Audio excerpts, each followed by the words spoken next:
On SolarQuotes TV this month, battery breakout. Are home batteries finally ready to deliver on the hype? Race to the city. Who wins? Battery-powered bike or battery-powered car? The big battery debate. The cynic versus the believer. We're in Mudgee, New South Wales, chatting with an installer, plus battery flattery. We look at an incredible battery system created by one of the founding fathers of Australia's battery industry. All that and slightly more on SolarQuotes TV.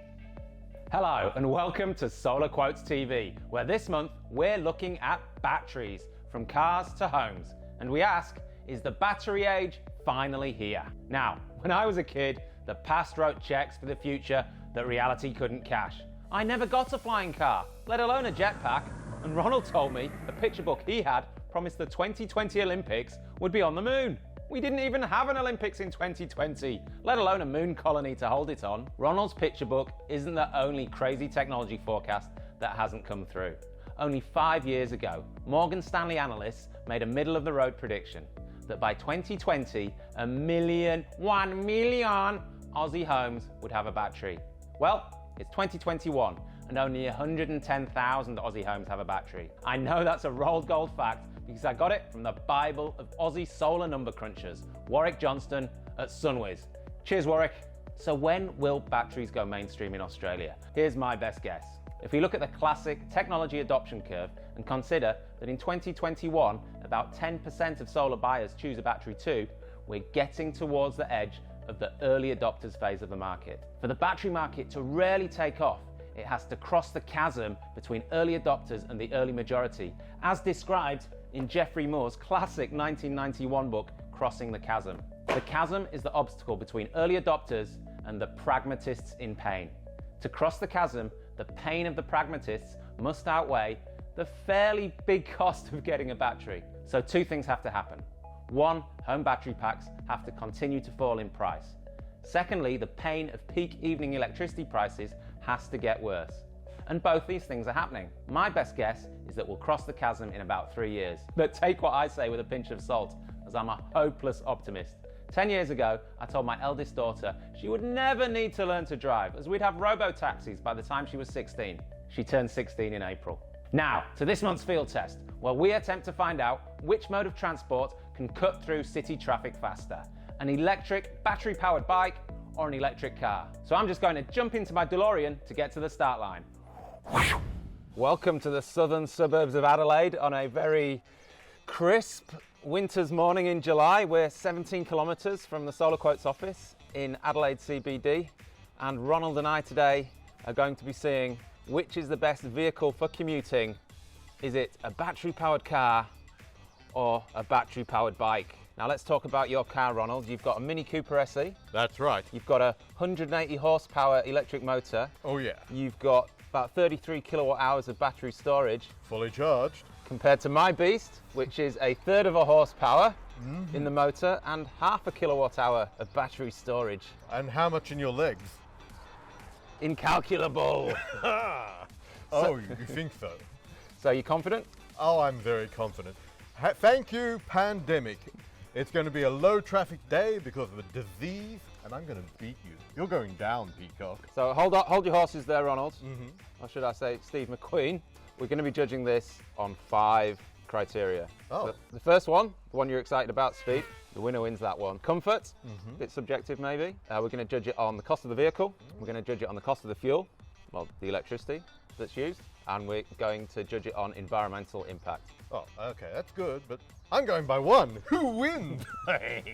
So just to be clear, we're going to use slightly different routes. Ronald's going to use the most direct road route. So I'm going to take a very direct cycle route. And first one to the office wins. Oh yeah, and it's going to be me. You're going down, boy. Start your electric motors. Ready, set, go! Out of my way, slowpoke.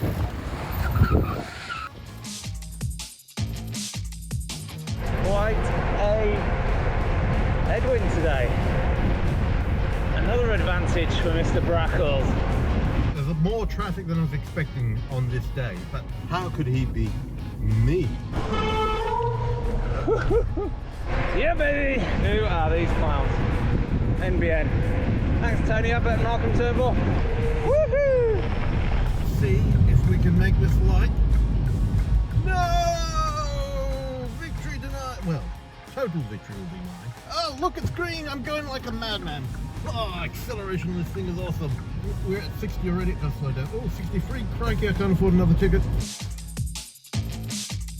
We're at Marion Road, and I guess we're halfway there by distance. But when we get to the city, Finn will have an edge there. I just sped just then. Does this mean I'm disqualified now?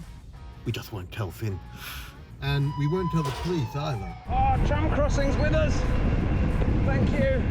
Go, Speed Racer, go, Speed Racer, go.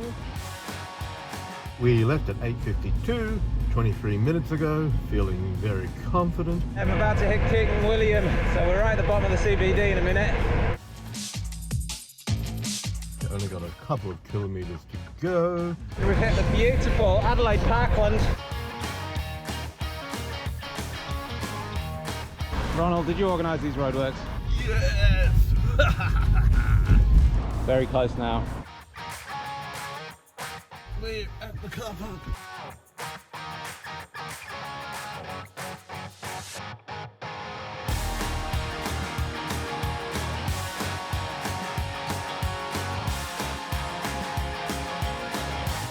Coming in to the SolarQuotes office. Is Ronald here? I have no idea. Oh, is he here? Is he here? Is he here? Ah, shit, he's here. Bastard. How long have you been here? 2 minutes. I'm never going to live this down. But good luck. Well played. Ha! Fooled you! Well, I finally stopped sweating. I'm still smarting at Ronald beating me by just over 2 minutes. But now, let's go to the results, because it's not all about speed. If you remember, we had 5 criteria. Let's go through them. Which was the fastest? Yeah, okay, it was the car. 2, which was the most comfortable? Well, I'm pretty comfortable on a bike, but when I got here, I was sweating. Ronald was sitting in air-conditioned comfort, so we got to give that one to the car. Number 3.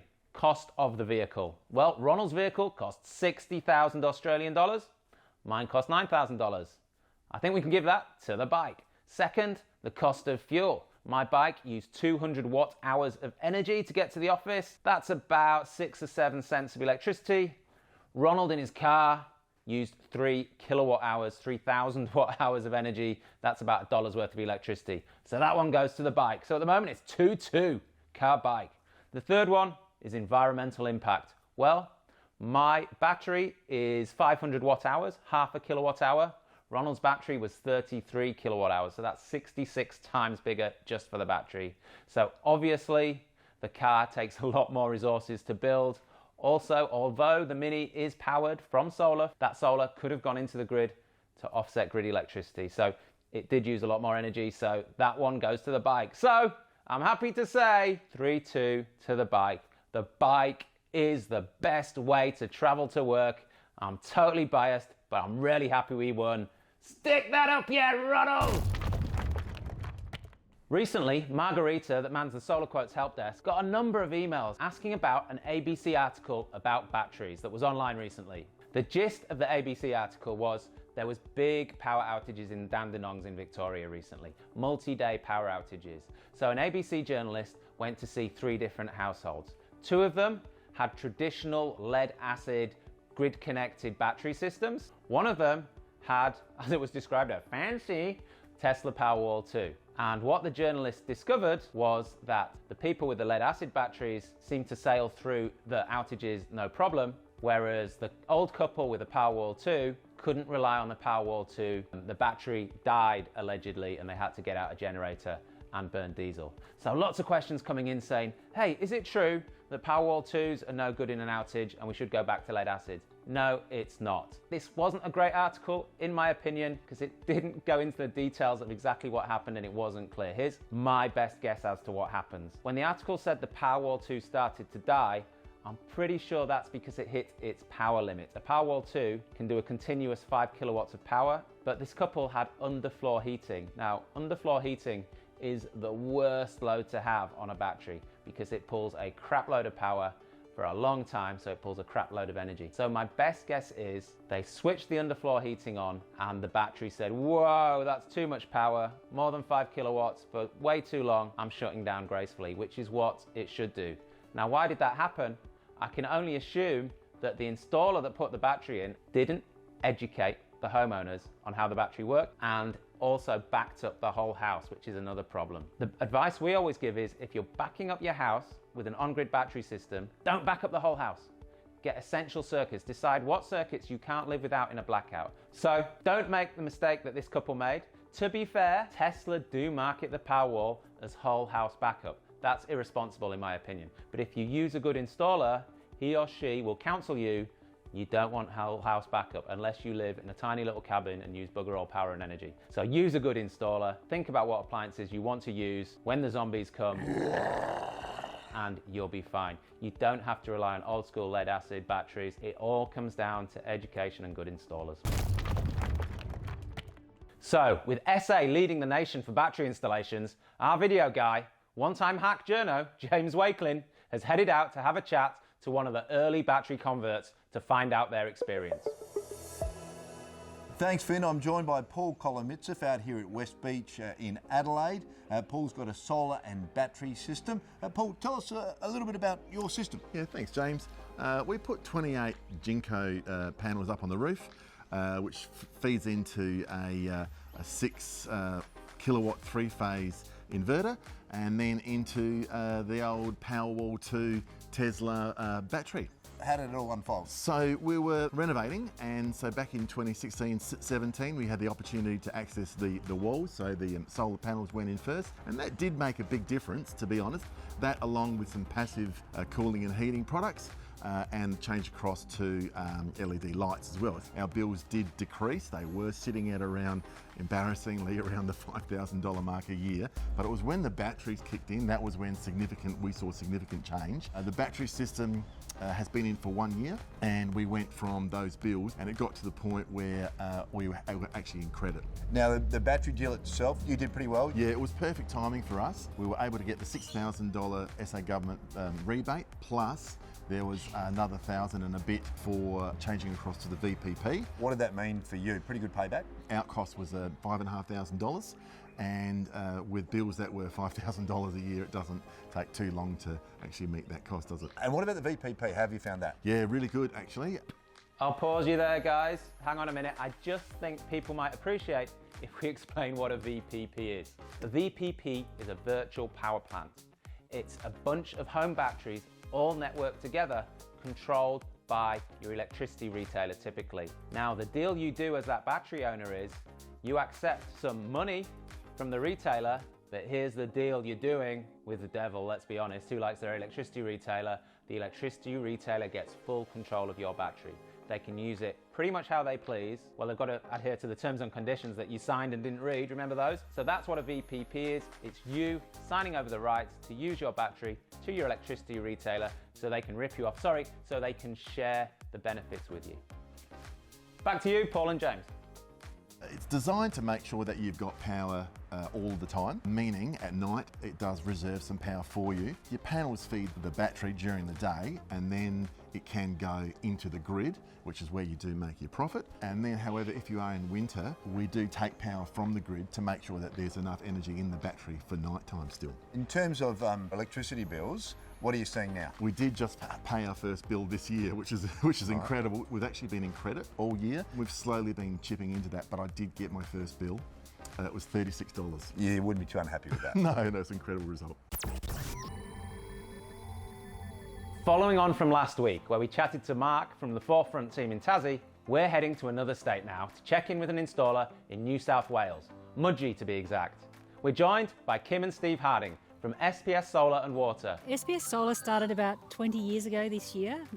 It started off in a very small way with just the two of us working from home in selling solar pumps. And then as the industry gained more momentum, we moved into other areas. So having installed batteries for 20 years, what are you seeing happen in the battery market in Australia? Well, the biggest trend with our customers right now is their preparation for putting batteries in, Finn. So they're putting in bigger solar systems than probably they would have 2 or 3 years ago. So where we were doing a 5 or a 6 or a 7 kilowatt system, if it can fit and if the network provider will allow us, we'll put in, you know, an 8 to 10, 12 kilowatt system for a customer, so that whether they do it now or in a couple of months or in a year's time, when they add a battery, we've got enough capacity for that to work correctly. So that's the biggest trend. So you guys have been installing batteries for 20 years. How have batteries changed over that time as a technology? We started out with wet cell lead acid batteries, and we've certainly come a long way now to the modern lithium offerings from, you know, all the big manufacturers. I guess it's the ease that you can tailor a system for a customer and the ability to add extra capacity for a customer down the track, so they're not limited by a decision they make now, that in 6 or 12 months they could expand the system if they find their needs grow, more people move into the house, if they install a pool. The expandability of the system, the reliability and the longevity and warranties that are coming out with the new batteries is certainly a plus for us and a plus for our customers. Now tell me about that installation behind you. It looks like a beautiful building. What's installed on there exactly? This system here has got the Redback 10 kilowatt 3-phase installation.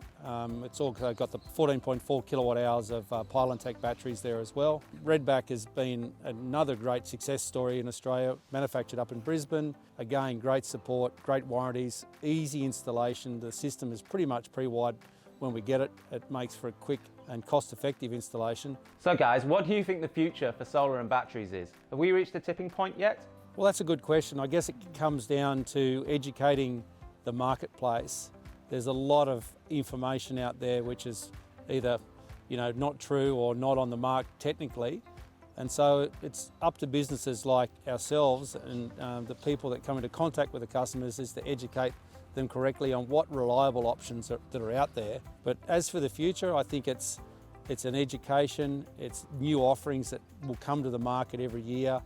I think we'll continue to see the price come down, which makes it way more acceptable for customers to install a battery up front rather than delaying it. And I think it'll become normal once more and more installations are done and people start talking to their friends and families about how great it is and pulling their phone out of the pocket and showing that, you know, their house is running on a battery at night at a dinner party. I think, you know, that's a game changer as well, that, you know, people are proud of that sort of self-reliance that they can develop through a battery as well. Well, thanks for talking to us, guys, and I'll let you get back to your battery install.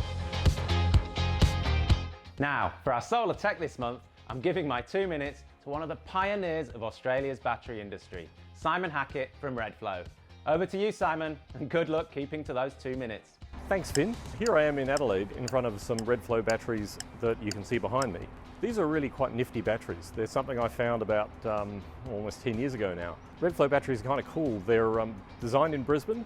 They're an unusual way to store energy. They're a thing called a zinc bromine hybrid flow battery. What that means is there's fluid flowing around in the tanks behind me. That's got zinc and bromine in it. And these are actually devices that electroplate the zinc as you store energy. And then when you want to retrieve energy, the zinc disappears back into solution. What's that really mean?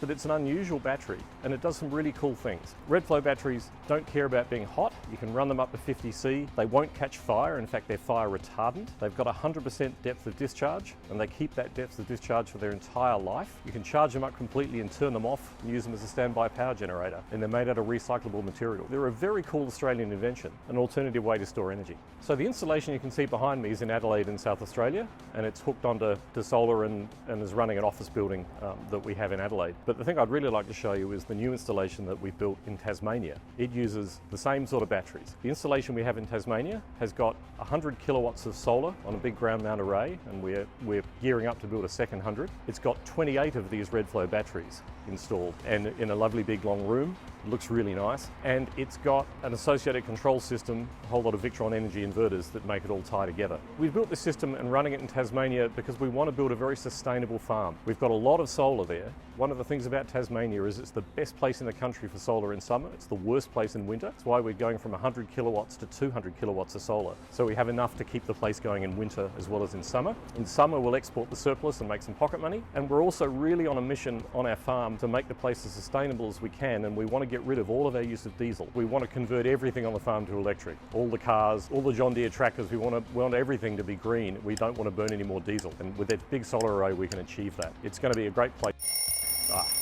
Well, we're out of time to tell you about all the extra things there. There's so much stuff I'd love to show you about this, Finn, so you should come down and see the place. And you can even ride some beautiful mountain bike tracks on the way. If you're as obsessed about solar tech as I am, you can read for hours on our blog at solarquotes.com.au and click on the blog link. Now we chat to our reviewer of reviews, Ned, who's once again out of the office and sensibly, in these COVID times, working from home. Ned, what have you got for us this month? Yeah, hold on, Finn. Oh, crap. I'm out of battery.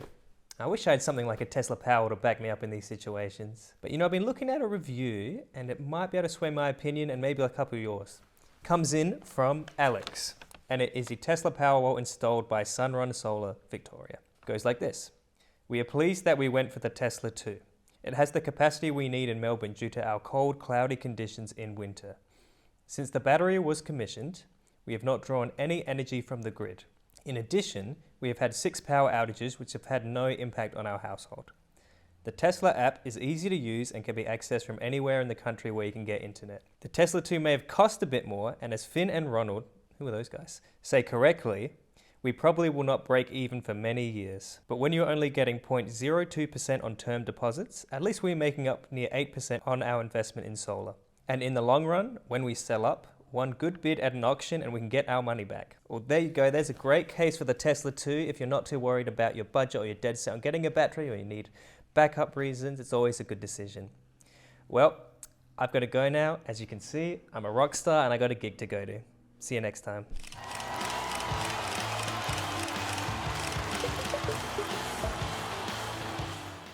Now, for the first time in SolarQuotes TV history, we're going gladiatorial.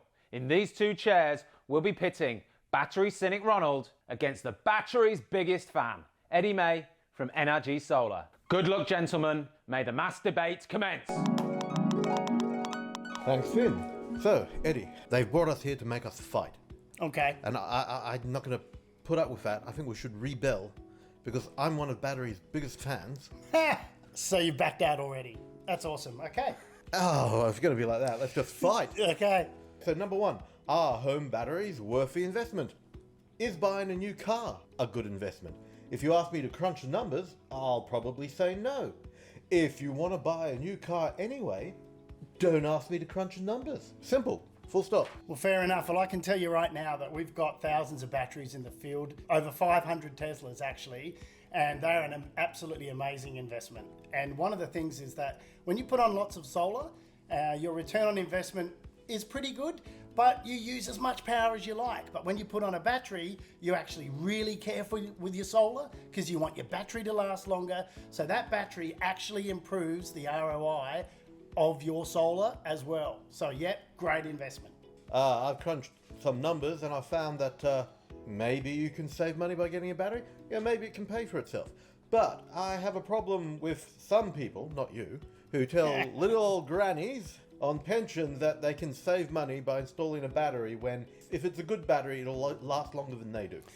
Problem with you number crunchers, Ronald, is that what you do is you consider what's the solar doing, what's the battery doing, I'll compare them separately, and then you have this big problem with, I don't like blended ROIs. The reality is once you install a battery, you will use your solar better than you have before. Question 2. Have we reached a tipping point for battery use in Australia? Oh, well, 100% we've already reached a tipping point, mate, because what I can say to you now is that about 90% of the time that we have a conversation with a customer about solar, they want to ask questions about batteries, and the whole thing, tipping points start with conversations. I would not get one myself at this time because it wouldn't pay for itself for me and with my set of values. I guess there's also the environmental impact as well. You're probably the sort of person that's quite happy to take coal power at night and not worry too much about the future generations perhaps, but there are a lot of people that actually look at that aspect as well. Well, it is true that I live in a hermetically sealed bubble, and I'm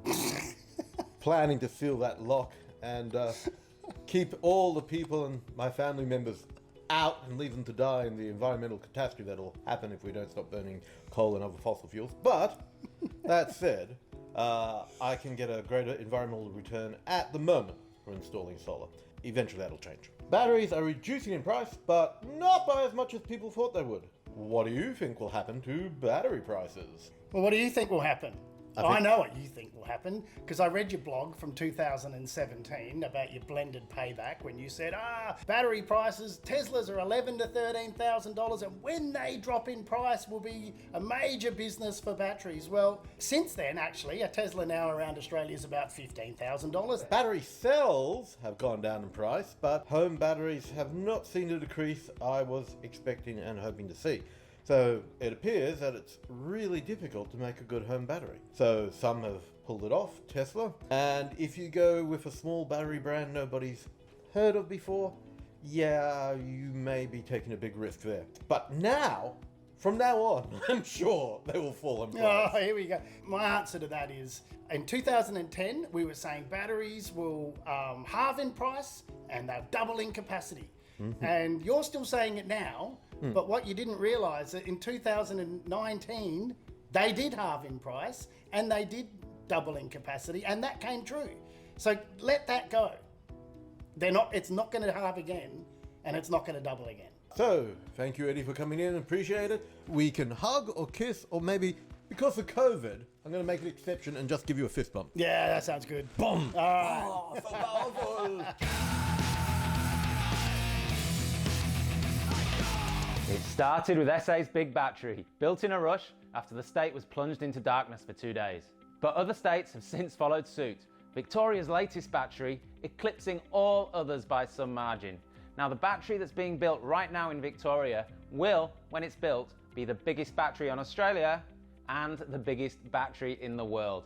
I'll give you some stats. It's 300 megawatts of power, that's how quickly it can punch out the electricity, and it's 450 megawatt hours of energy. That's how much energy it can store.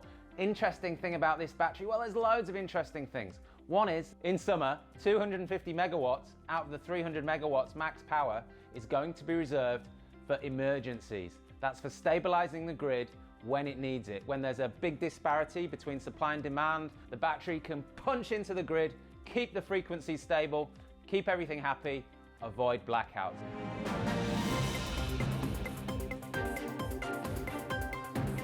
We interrupt this broadcast for a breaking news update on Victoria's big battery. Embarrassingly for the project, 2 of the Tesla Megapacks caught fire during testing in late July, shortly after studio filming of SolarQuotes TV Episode 7.